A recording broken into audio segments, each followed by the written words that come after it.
say some I don't know. It takes a little more than what you show, and that's yesterday. Yeah, yesterday. All right, let's start with some sponsors real quick. The first one we'd like to thank is Unreal. It's UNRL. You've seen Unreal around town. They make that crossover hoodie. It's got that high-necked collar on it. It's very popular around town, around the country, actually. And that's made by Unreal. They're an independent clothing brand, and they're crafted around the athlete. And they're not VC backed. No, that's right, independent. And they were started by an entrepreneur with a dream. So you want the coolest clothes, you want the best athletic looking gear, you got to go to Unreal. They've got all that gear that's fit to work with all different body types, from big to small guys like me. They got a true fit that you can wear every day, not just game day. And one thing that's really cool about Unreal is they know how to make a difference in the community. That's why they donate 10% of their profits back to organizations who make an impact in those communities. So check out unreal.co. That's UNRL.co, and use the promo code PULLTAB15 for 15% off your next order. And we'd also like to thank Chill Boys. That's right, Chill Boys. They were a sponsor last week. Gave us a pair of underwear each. And I'm going to tell you right now, Chill Boys underwear, they are life-changing underwear. I tried them out, and I'm not a boxer brief guy. I'm a Chill Boys boxer brief guy because they are made with bamboo fabric, and they're made to keep them boys cool where you need it most. A lot of guys, whether you're golfing like Bobby, you're playing hockey, you're doing whatever it is, you got Chill Boys on, and they keep those boys cool. That cool sensation made with bamboo fabric is fantastic. So ditch those old-fashioned low-tech underwear. Visit chillboys.com and keep them boys cool all summer long. With that, everybody, welcome to Bobby Finn Knows Everyone, Pull Tab Sports Production. I am Bobby Finn, born and bred on the east side of St. Paul, where it was all about looking out for each other, hard work, and telling it how it was. No BS. Sometimes that reputation helped you out. Other times it got you in a little trouble. But this will be an East Side Straight Talk podcast in a world that's gone a little sideways. As usual, with me today, my co-host, Tommy Lord. How are you, Tommy? Hey, what's happening, East Side? Bobby Finn. You got it. We got another East Sider with us today. Got it, yeah. Kind of, it's like old school grinder, man. We've went through some. Actually, he went through more battles with my dad than with me, but I've been in a few, which we'll get to. My buddy Jim Stalmer is with us today. How are you, Jimmy? I'm doing wonderful. East Side happy, proud, and glad to be here. Yeah, you got some stories. Holy cow! But let's start out with you as a kid. You grew up at Dayton's Bluff. And what? Tell me a little bit about that. Yeah, Dayton's Bluff back then. Playground hockey was the thing. You know, there's 10 playgrounds in a 10-mile area. That's how you played, and it was good. You had to work though. Back then, it ain't like the easy ride these kids got these days. Right?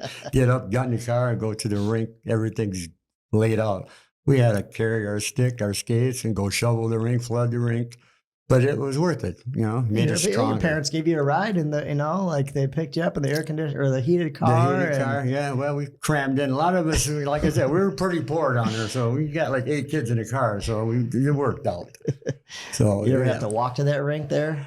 I actually lived about 2 blocks from the caboose, which was our warming house. We had a wood burning stove, which was interesting. If you wanted to stay warm, you'd grab a little wood on the way to the rink. I just put my skate cards on, walk to the rink, and I was there. Not only did you have to, did you want to skate and get out there, he had to work to keep it warm inside. Kids nowadays, everything's kind of just handed to them, you know? Oh, yeah. We had to work just to skate, you know? Yeah. We were just talking about that a little while ago. I was down at the Pull Tab office, and we were talking about our kids. And we get mad when they don't do things, but then we do everything for them, and they don't do it. Yeah, I mean, you can't enable them too much. I mean, I raised my son. I think he did good. He graduated high school, college. So, I mean, but the kids, I don't know. I wish they could see more of what we had to go through so they would appreciate what they have. And that's the problem too, right? From all the shit we went through back in the day, you don't want your kids to see that, but you want to get them to take the values from that But if they don't live it, they're not going to take the values from it. Exactly. You know, as much as you want them to do as I say, not as I do, that doesn't work like that, right? But so we just, I guess, keep trying to talk to them and raise them the right way. And it's unfortunate to have a little time machine. They'll know what the hell hit them. Yeah. If our kids said, "Oh, hey, I'm not skating today because it's too cold in the warming house," Yeah. Right. we'd probably go over there and bring them what you would and rub their toes. Bringing Ma's chair and burning that up or whatever. Yeah. So Yeah, it was even political back in them days. You know, I'm talking 1965, 7, 69. I graduated in 74. But Eastview, you remember Eastview was up by Harding. Yeah. We were down at Bluff. It's like a world apart, though. Those kids up there got money. Down at the Bluff, it's completely different, you know, and they're only, 3 miles away? Not even. Yeah. Yeah, I mean, I'm not complaining. Powdered milk was good. You know, had a lot of powdered milk, and Ma took care of us. Our coach was an amazing man. Yeah, that's He was. what was his name again? Bob Appleton. Yeah, I remember you telling me stories about him. He was. There's people in your life that come around that are, you know, they are very instrumental in who you become and the values you have. And give us a Bob Appleton story. Give us a good one. Man, Bob Appleton. I got millions, actually. Did you know him too, Bobby? I did not know Bob. Okay. No, I just remember Jim telling me stories when I was a kid playing hockey, and you know, Jim would always come and watch with my dad and some other buddies, and they'd get after it in the crowd. But he would always tell me stories about who got him started and what kind of a mentor he was in his life. So it was pretty cool to hear that, right? Yeah, So yeah. Well, like I said, I started out with girls figure skates, you know, and then from there, Bob Appleton showed me what skates were like, and he really took me under his wing. I don't even like to use the word dad. I'm sorry, but he wasn't there for me and my brother and my sisters. And I think there was like 80% of the kids that I played with at the Bluff that didn't have fathers. You know, to me, it was the norm, you know. But then when you saw it, when you traveled 3 miles away, and these guys got, you know, everything. But we beat them, so that was okay. You know, I mean, we won the championship. I mean, he was an incredible man. He would pick me up, buy me skates. I mean, yeah, he just passed away, and unfortunately, I had in the workhouse. I had a couple tickets. I had to go spend 30 days in the workhouse, right? And I found out he passed while I was in there. It hurt. So what I did, I wrote a letter to Charlie Waters, sports columnist. Charlie Walters, Walters, yeah. So I wrote him a letter from the workhouse and explained what kind of man he was and everything. And so every day, and I'm getting the sports section, nothing. The day before I was getting out, there was an article. I can't remember. I got it at home. I should have brought it. It's longtime legend, Mr. Bob Appleton, passed away. He was a mentor and to all these hockey players on the east side. So my eulogy was in the paper, that's basically. Well, he knows that and he saw that. So yeah, and his brother Dennis was still alive, and I don't know, 10 years later or something, I ran into Dennis and we just started talking like old school hockey.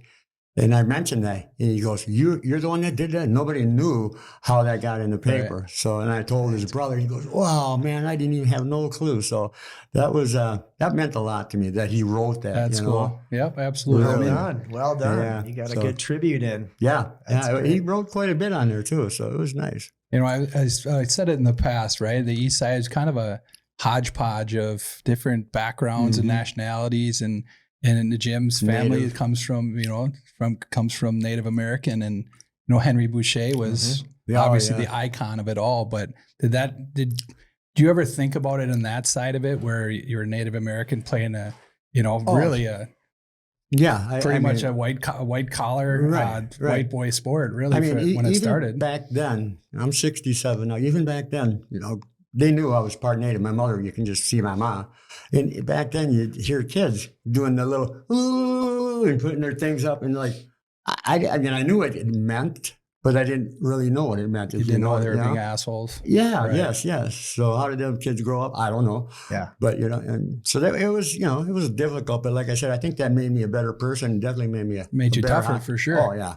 Yeah, there was you had to fight living down there. I mean, you know, fight or run, and you can't leave. Where I was born and raised there, and still there. Right. So it's I think I've told you stories about his brother before. Oh, Curtis. And I remember one of the first memories I had of this free agent team. We were in a tournament in Menominee, Wisconsin. Oh, and fun. it was later at night. And we were playing out by the road in this car. You could see it coming. And it was going super fast. And it was me and his niece and some other kids. And he yelled at the car, like pretty much to stop or slow down, right? So the guys stopped. Next thing I know, Jim goes out there and they start kind of wrestling around. And then his brother Kurt comes out and kind of backs the guy off. And the guy came at him and he hit him. And I swear to God, his feet left the ground. I mean, he went parallel to the ground and landed on the ground. He laid there. And I was like, holy shit, what was that? You know, and I was like, oh my God.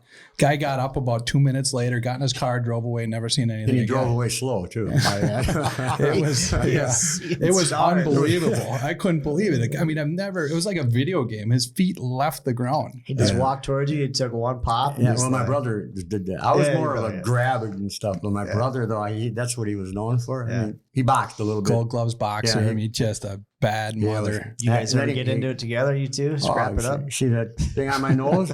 Yeah. We argued a lot. We literally fought, threw down. I mean, bar stools are flying. We're at the bar. People knew enough. Just stay away. And then it'd be over. 2 hours later, we both down there having a beer, just joking and laughing. Oh, yeah. But yeah, he headbutted me one time. I didn't like that. But now that he's deceased, I can think about my nose. But he was the kind of guy that if you knew him, he would do anything in the world for you. Anything. I remember my grandpa telling me a story that they were down on Payne Avenue. I can't remember what bar they were at, but my grandpa's girlfriend was Mexican descent. And somebody was walking by, a group of guys, and they kind of started ripping on her, calling her names. And my grandpa's a big dude, but he's like, there was too many of them, you know?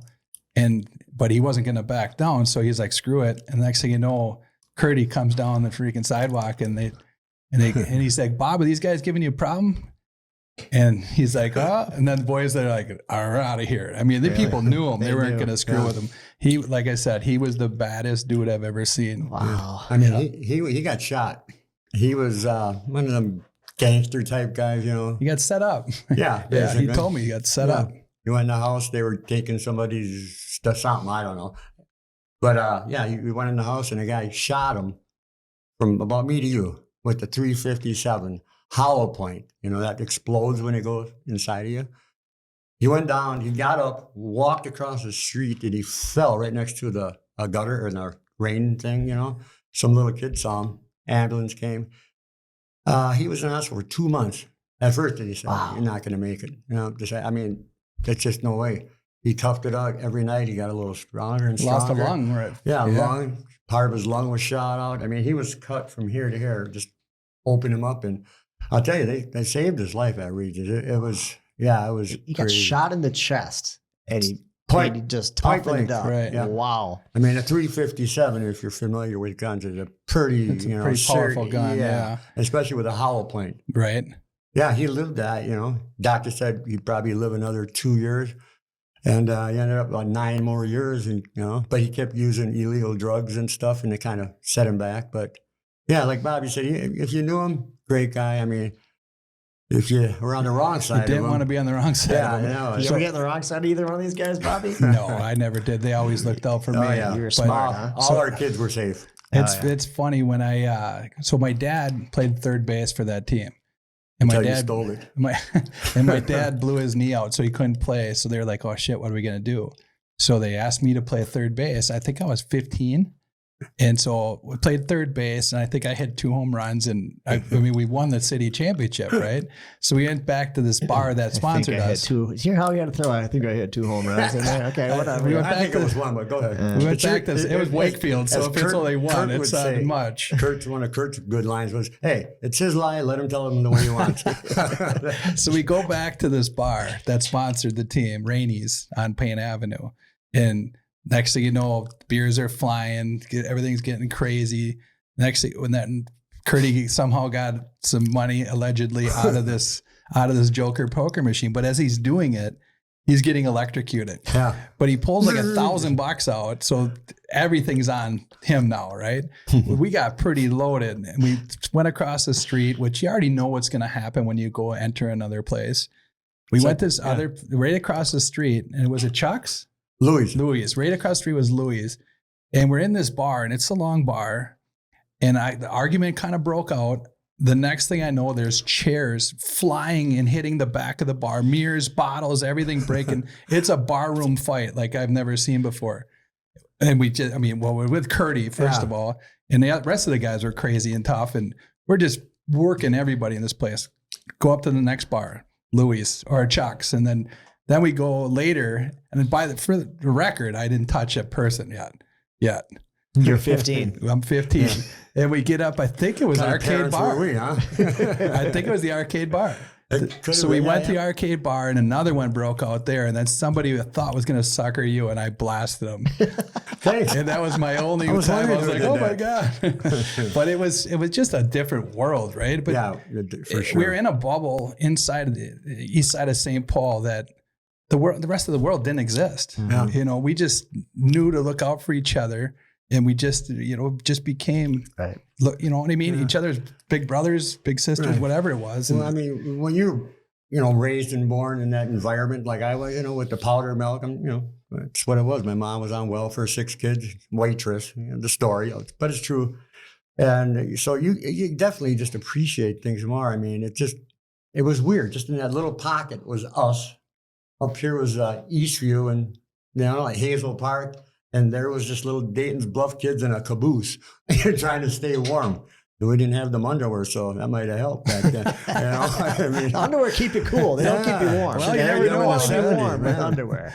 But I guess, it's some fantastic times, and just the memories are incredible. I mean, mostly good. There's some kind of off crazy, but one of the funny memories I remember, like I said, Jim and my dad and some other guys would come to the games, and I was playing varsity hockey for Harding, which wasn't a very impressive thing, but so I'm on the bench, and there's this cackling from the stands constantly, and he's saying, "Davis, you couldn't teach fish to swim," and he's just ripping on him constantly. So I go in the locker room in between periods, and my coach comes up to me, "Hey, Finn, can you help me out here? Can you say something to him to get him to stop?" Because he just kept going on him. Because he was a teacher. He wasn't a hockey coach, right? So he actually was a really good dude, and he tried his best. But he didn't. He couldn't. Anderson or Jim Davis. Oh, yeah. Okay. And need not say no more to me. And it was pretty comical. But he tried. He couldn't skate.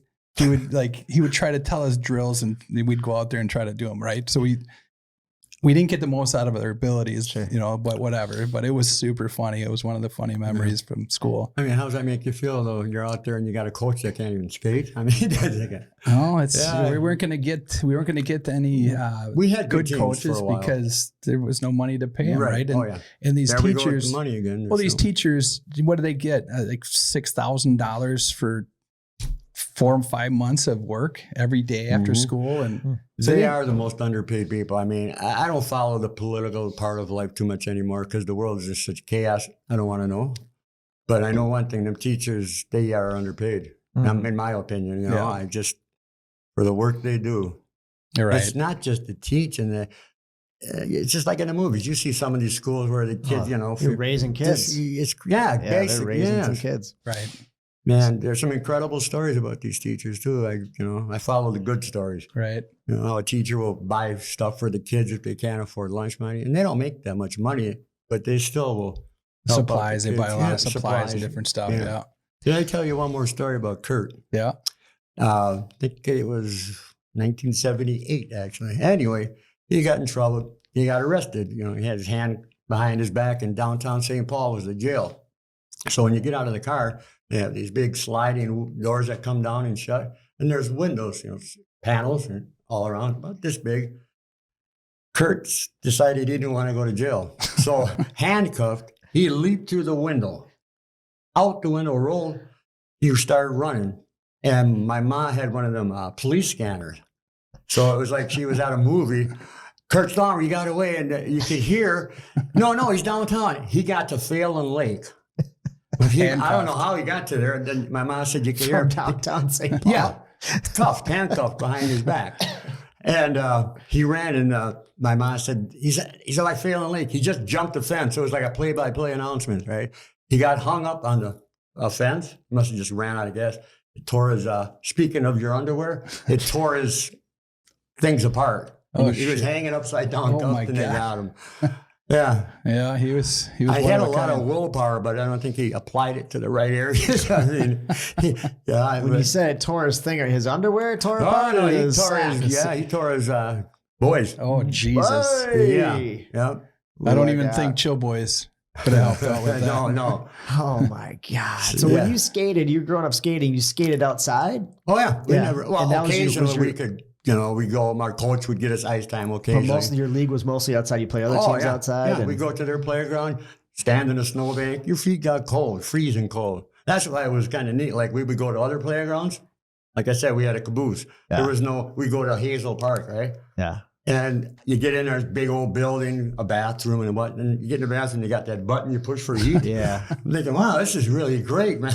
Yeah. Yeah, so it was cool. Yeah. What about traveling outdoors. around to other different cities? Like you go to. Oh, yeah. Even for playground, our coach was a really incredible man. He spent a lot of money on us. So he would take us. Little Canada's not far. To me, when they said that, I thought I was going to Canada. I'm like, Mom, we're going to Little Canada. I was all excited. But yeah, it was interesting doing that. He would take us all over, and it was great. I have a note in here about you playing Edina at some point. Do you got a story about See, Edina? I said that. I asked him about it, but he doesn't remember telling me that. But Yeah, that one kind of slipped my mind. I mean, we love ripping on Edina on this podcast. Yeah, Yeah. but that's not ripping on him. well, I will. Here, let me get my notes. No. No, but I mean, you guys were a really good squad coming from a poor area in St. Paul, yeah. and then you showed me a picture a little while ago that how many players went on? On that little ragtag bunch of 12 guys, 4 of us went to Hibbing. It's a junior college, but hey. And then we won the state championship. And I was just trying to get a hold of Hibbing because we never got rings, A lot of you get a state championship First ring. got rings. Yeah. So, but yeah, we won the state championship, and 4 of us from Harding were on that team in Lake Placid, New York. And you skated on Lake Placid 5 years before The Olympics. an 80 So, Miracle yeah. on Ice. Yep. But it was incredible. Just the town itself is amazing. It's just like a town down like this and just surrounded by mountains. My dumbass, we took a tour, they take us around to the bobsled course, right? Right at the end of the bob, there's probably 40 yards left. I jumped over the thing, slide down. I got in big trouble, but I had to do it because I knew I was never going to be back there. So coach got a little mad, but it was worth it. So I not only skated on the sheet of ice and won the Olympics, I was also a bobsledder. You might have been the only person ever to do that. I probably was. Yeah, but well, let's take a little break. Talk about one of our other sponsors. Stanley Cup is finally here, so playoff beards are not gone. So stick with the pros at Duke Cannon to take care of your hockey hair, your mutton chops, your mustache. Hardworking grooming products for hardworking guys. Stock up at DukeCannon.com and use code BEARD10 for 10% off your next order. A portion of the proceeds of Duke Cannon sales benefit the U.S. military veterans. Work harder, smell better with Duke Cannon.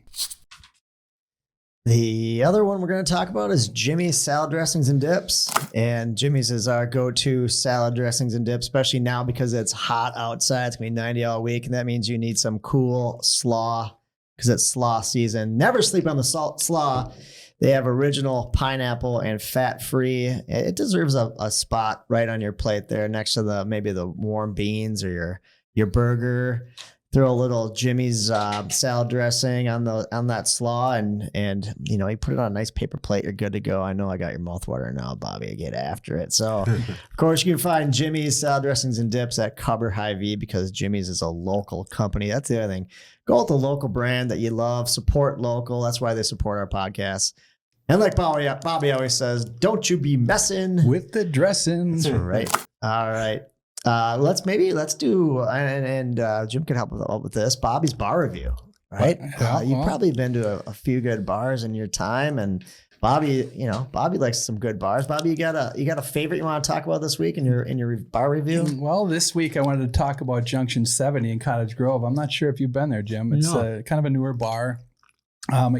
East Sider is a minority owner there. Oh, really? Yeah, it's very, very cool bar, and they got a lot of good food, and the drinks are solid. The atmosphere is fantastic. I say that all the time. It's almost kind of funny when I say everything's great about a bar. Is that after a beer or two, or is it just? They got a nice setup in there. They got really good food. The bar is a really good bar. Huge TVs. I mean, the biggest TVs around. 35 tap beers. Not that I've tried them all, but they switch out the craft beers from time to time, and service is top notch. And it's a really nice bar. I just suggested that one of my coworkers, they have a client out there in Cottage Grove, and she's like, anybody know any good places in Cottage Grove? I go, yep, Junction 70, and it did not disappoint. Let me tell you, it did not disappoint. So it's a good spot. And what about can you bring the lady there? Can you bring the wife? Good spot. Absolutely, yeah. You can bring the. And it doesn't feel like it's too foo-foo or nothing, but it feels like, hey, this is a good bar restaurant for families, for the wife, or just guys having a beer together. Yeah, it's got it all, right? Yeah. So you can bring the wife because the food is very good. Like yesterday, Taco Tuesdays, they had authentic tacos. I'm a shrimp taco guy, and they have that, and that's really good. But wings, buffalo wings, and dry rub they're as good as it gets. They're solid. Yeah, it sounds like this bar review is going really well. All right, Bobby, for drinks out of 10, how would you rate those drinks? Drinks are, because I think most people know the bartenders there, so drinks are, probably a 9, I'd say. They're good, solid drinks, not too strong, not like Vogel's. Vogel's, you can't walk out of there the same. Knock you off.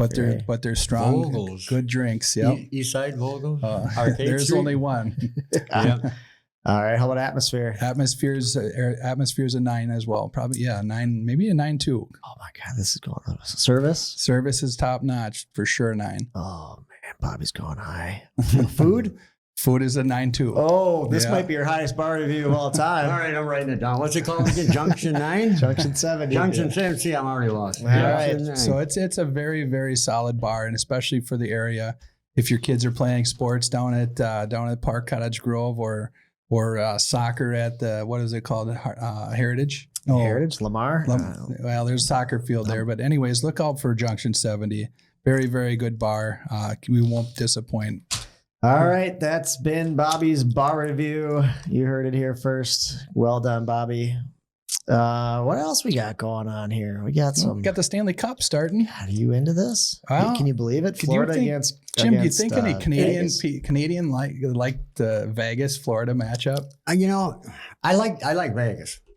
I mean, I just like the story of them. I mean, what first year they were in the playoffs or something. The second year they won. Yeah, that sucks though. Because they made that team the way the league came up with that, where they could take two of the best, I did not like that, or 2 players off of every team that wasn't protected. To me, it's just not fair. They made the team immediately, right? I mean, the Seattle Kraken's got it as well. Yeah, they're in the playoffs and knock out one of the defending champs. What year did the Wild make it that far? Was it right? Was it pretty close to their? I'd say it was 4 or 5 years after when they ran into the Mighty Ducks. It wasn't Jean Sebastien Giguère.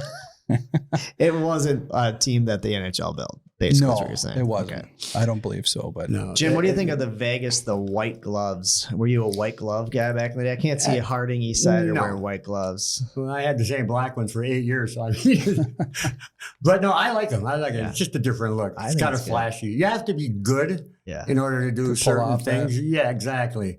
Otherwise, look at this idiot. Well, you can't, I mean, guy's trying to shoot threes all day and he can't make them. So give up. Do something different. Did you ever have clear toques? Clear, like that, toque above the steel, like clear or blue? You know what I'm talking about? No, he had just steel. Just he the never steel, had the steel runner, like the under the under, right above the blade. Kind of came out with Wayne Gretzky, I think. They started with those toques, and it's funny. I had the clear ones. Yeah, you did. Oh, they were so bad. Graphs? Yes, they were graphs, the clear toques, but then you could see all the rusting going on and all the rivets and stuff in the inside. I have no clue what the hell you guys are talking about. I am old, but and Wayne Gretzky came out with the blue ones. What was your blade attached to your boot with? What was my blade attached to my boot with? Yeah. The rivets? Yeah. Or just screws? Screws, like rivets. Yeah. See, that was and then in like the 90s, late 80s, they came up with colored ones that go in between there. Okay. So well, Gretzky had blue ones. Yeah. I started out with girls' figure skates, so I mean, I'm still confused. So he was toe picking it. Yeah, that was That was good. Yeah. So you got a favorite for the Stanley Cup, you guys? Well, I just think, I don't know, the style of hockey that I really like is the guy that will do anything. And I think the big Jim trade. Stalmer. Yeah, Jim that Stalmer. would be me. Yeah. And the big trade that Calgary and Florida made last year, sending, is it Huberdeau? I don't know who they got. Huberdeau to Calgary, and they got Matthew Tkachuk. Right. They were down, 3-1 against Boston, the best team ever in the history of hockey in the regular season. They were down 3-1, and then Matthew Tkachuk started getting a little dirty.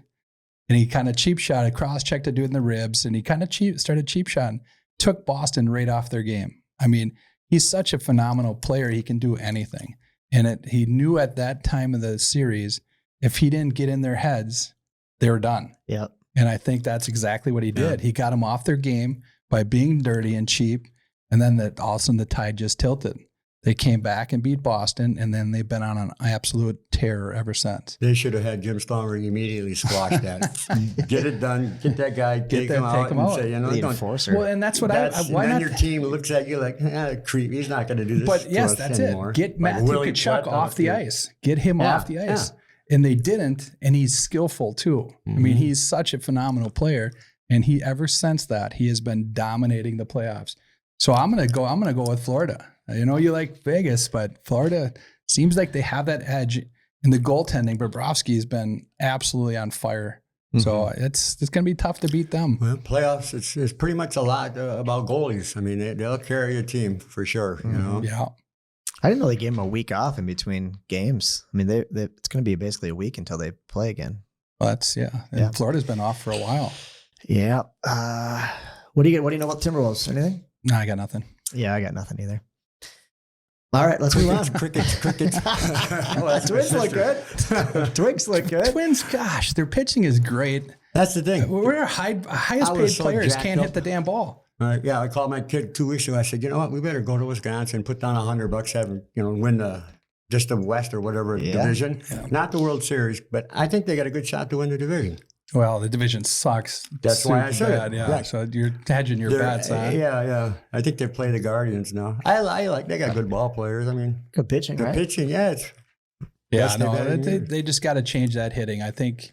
I mean, you're paying Buxton. It reminds me of Joe Mauer when he signed that massive contract for $24 million a year with Correa as a catcher. Yeah, they didn't sign him as a first baseman and hits 10 home runs or 7 home runs. They signed him as a catcher because he called the game so well. Now they signed Buxton to this deal as a center fielder. You didn't sign him as a DH. Exactly. And now when he's not hitting, being a DH, what the hell good is it? I don't think they should have signed him. I mean, he's just so injury prone. I mean, he's such a phenomenal athlete, but yes, he can't stay healthy. If you can't stay on the field, I mean, that's been his biggest problem. So I hope they make a change and throw him back in center.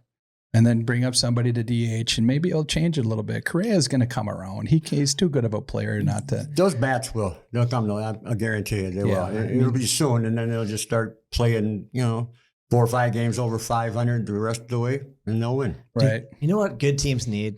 A character on their team. Do they have a good character on their team? Like a weirdo, like when Big Papi was Big Papi elite, and he had we had Big Papi. Who was who's the pitcher for Boston who wrestled Schilling? what's his face to the ground? Pedro Martinez. Where he threw Don Zimmer. You need a crazy. He head through him. I've never seen anything like that. Awesome. You need a kind of a crazy on your team or a goofball. He was freaking awesome too. Guys with they have big mullets or you need like a Rob Dibble. That's what I turned into sort of when I got to Hibbing. I was kind of a star. No, I was a star. I scored a lot, right? But when I got to Hibbing, then you're like, wow, these guys are good. So, I mean, we were all equal and some not quite there. But my first game, 2 goals, 2 assists, I got the write-up in the paper. And then I got ankle injuries out for a week or something.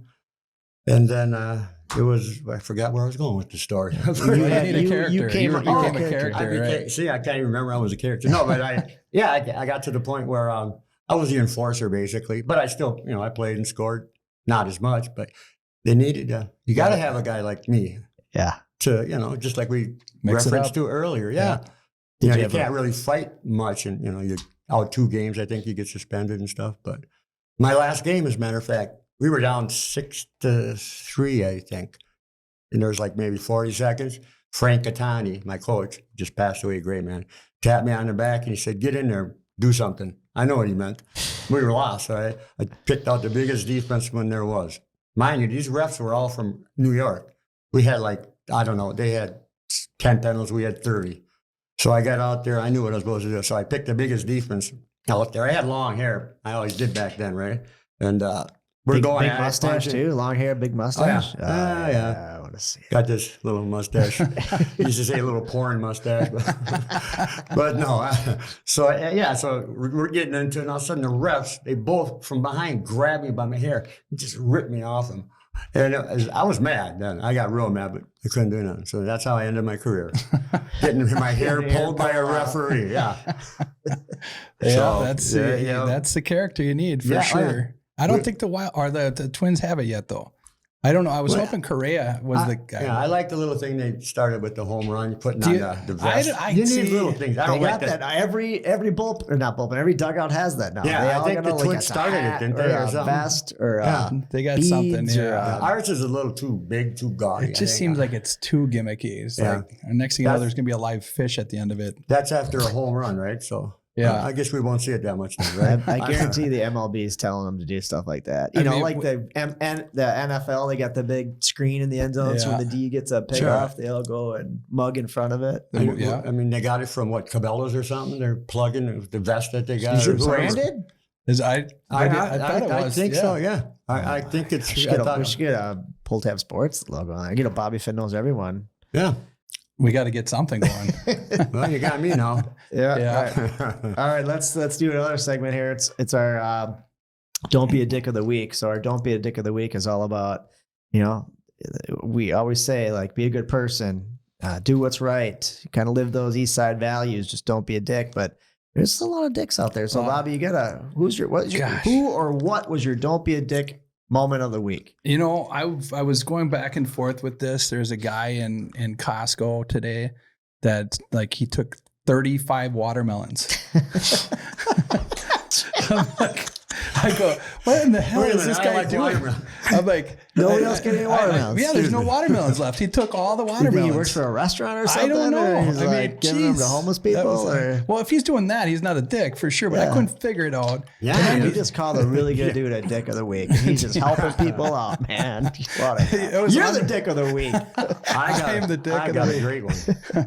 Just got okay, here we go. Anyway, so where I live, I could see right on Arcade Street. And for like 2 days, there was shopping carts. They were in the street facing like this, right? I could drive by a few times. And these guys are double parked still, right? Finally, after 3 days, I'm like, I got to get these out of the street because Cricket, my sister, drove by and she tried to turn, but she couldn't. So she had to get back. So I went over there and I was going to move them up on the sidewalk, right? And this Asian, there's a little store there. And I've been there many a times for like pop and stuff. So I start to put him up on the curb, and this Asian guy comes out just screaming, irate at me. I couldn't understand him. The language barrier was, but he knows me. That's what it bothered me. And he came at me. I could see the rage. I mean, and it took me a while. I'm like, fine, okay. I just left him and stuff. It's kind of scary, you know what I mean? Because then I think about it. This guy's probably had been trouble people stealing from the store, and all this stuff going on. Put some more barricades in there. So, I mean, it's easy. People out? Yeah, okay. It's easy to be a bad guy. That's what I've been finding. It's hard to be a good guy for me lately. Yeah. I mean, because that was just bizarre, thinking I'm doing the right thing. And you probably figured it out. You cracked the code with that one. So he probably wasn't being a dick. He just wanted more barriers in front of his place. And it's unfortunate. It's affecting other people. Yeah, definitely. But he was still kind of a dick of the week for me. So I mean, I like it. Multiple dicks of the week. Yeah, all those shopping carts. Three sons came out, and there I am, 4 of them standing there, and I'm like, I kind of just strolled back home, and the hell with the shopping carts. I'm going still with drivers. So you got a different one. Okay, so you're going to do the one. I thought you could only pick one. There was semis. There was semis almost running me off the road this morning and on the way here. It's like, remember back in the day, semis were pretty. You look so much like your father when I'm looking at the screen. Honest to God. Really. Semis back in the day were pretty good drivers, right? They'd stay in the right lane until they had to pass. Now they don't give a crap where they go. They're everywhere. And I'm like looking at them, they're just like, get out of the way. You're supposed to drive in the right lane unless you're passing. That's the passing lane. Passing lane is the left lane. The fast lane, left lane. Get over when you have space to get over. leave it like that. And I just don't think people know how to drive anymore. They don't. And you know what? If I always tell people, like, if people want to drive fast, then let them drive fast. Like, get out of their way. They can zoom by you, and then what do you care? What do you care if they want to drive faster than you do? That's where I'm at too, because I've been through the road rage thing. And I've had guns pulled out on me. I'm paying ambulance with my son in the car just because, like, I shoved somebody off, like, get away from me, you know, whatever. And they followed me right to the Randy's bar. He gets out. He's got a gun in his waistband. I got my 13-year-old son there. And he said, "What did you say?" I said, "No, I was talking to the car over there." "No, I didn't say no." I mean, I ain't starting trouble. that's just crazy. Right. You know, I got a gun sitting there. I'm like, oh my God. And this was 15 years ago. It's crazy. Yeah, it's been like that for a long time now, man. How about when you're in the left? Somebody's in the left lane, you're in the right lane, or you're behind them, and you're like, okay, if you're not going to drive fast, I'll just go around you. And then you go around them, they're doing like 55, you go around, then they speed up to like 70. Yeah. And you're like, okay, so you don't want to let me by. Just And then they'll pull go in slow front if of you you. want to go slow. Right. I'll go around you or move over. So I get in front of them now, and I become a dick because I turn on my right blinker. Yeah, and say, boom, And I move over. get to the left and turn on your right blinker, and I tap my brakes twice. Brake tap them? So someone's doing a podcast right now. They're talking about you. At the I dick of was the just week. driving here, and this guy This pulls dude, in front of me, puts Big on his rugged looking blinker, fella. brake taps me. Yep. The nerve of this guy. Anyway, but Jimmy, thank you for coming on. You got anything more you want to say? I just like to give a little shout out. Hopefully she'll hear it. We have a friend that's she's not doing real well, and my first girlfriend from St. Paul Hardin, Shelly. Oh, I just love you, and if you're hearing me, I pray, and then I know I will see you someday. God bless. Thank you. Well, she's an amazing person, but everyone, thanks for listening. We can be heard on Spotify, Apple, YouTube, and other platforms where you get your podcast. Please like and subscribe and tell a friend about us. Last of all, just like I learned growing up on the East Side, work hard. Don't be afraid to get your hands dirty. Tell it like it is. Help your neighbors. Try to contribute in a positive way. Smile, laugh, be a good person. And most of all, don't be a dick.